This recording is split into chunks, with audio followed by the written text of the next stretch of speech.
So it's been a while, but let's just jump right into it. I have bought a lot of books in the past month or so. Let's start with my summer reading. I had 3 books to read for summer.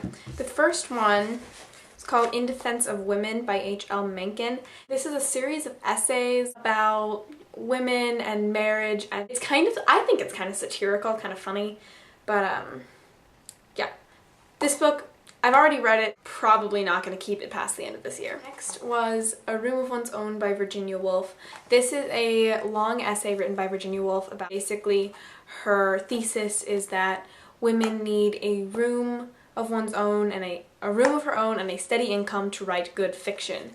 And it's alright. Again, probably not going to keep this past the end of the school year. My last summer reading book was Slaughterhouse 5 by Vonnegut, and I could not have been happier about this.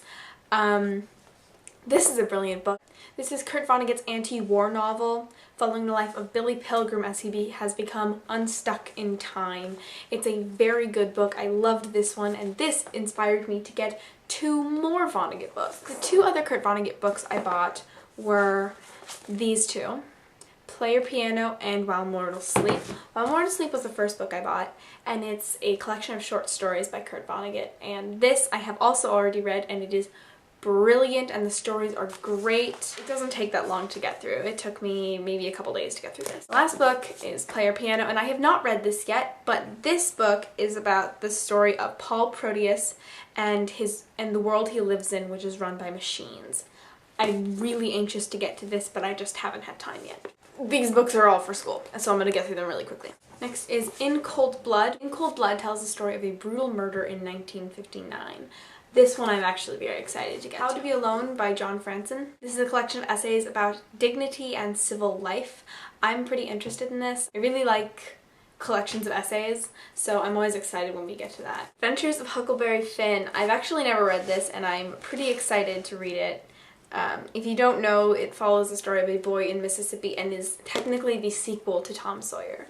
And it's a big book. All this is criticism. Next book is Walden and Other Writings. This is a classic philosophy by Henry David Thoreau.